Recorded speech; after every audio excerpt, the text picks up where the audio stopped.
டேய் எப்ப பாரு அந்த போனையே நோண்டின்னு இருக்கற தொடப்ப எடுக்க போற இப்போ ஃபோன் வச்சிரமா அதுக்கு எதுக்கு தொட போறீங்க போற சாரி ஃபார் த ஃபோன் நோண்டிங் என்னடா இது இந்த மெசேஜை மட்டும் பாத்துருமா கொஞ்சமா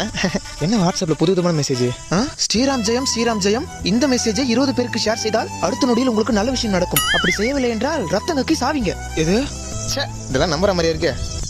ரத்தம் கக்கியா ஒருவேளை உண்மையா இருக்குமோ ஷேர் பண்ண வேண்டியதான் அனுப்புனா நல்ல விஷயம் நடக்கும்னா எக்ஸ்ட்ரா ஒரு 10 பேருக்கு அனுப்புவோம் ஐயா என்னடா சிரிப்பே அம்மா ஒரு மெசேஜ் 20 பேருக்கு அனுப்பிச்சா உடனே நல்ல விஷயம் நடக்குமா நான் 30 பேருக்கு அனுப்பிச்சு விட்டேன் என்னடா சொல்ற போன் ஏதோ வந்து பாரு ஹலோ எப்ப ஆச்சு என்னம்மா உன் பாட்டி செத்து போயிட்டாங்கடா மா இதுக்கு என்ன சம்மந்தம் இல்லம்மா சும்மா இதுக்கு என்ன சம்மந்தம் இல்ல டேய் ஐ சொன்ன மாதிரி நல்ல விஷயம் நடந்துச்சு இது என்னது ஓம் சாய்ராம் ஜெயம் இந்த மெசேஜை 15 பேருக்கு அனுப்புனால அம்மா தாத்தா நல்லா தானே இருக்காரு ஆமா அதுக்கு என்ன இப்போ Got the man with the plan right here. Bring it swagger.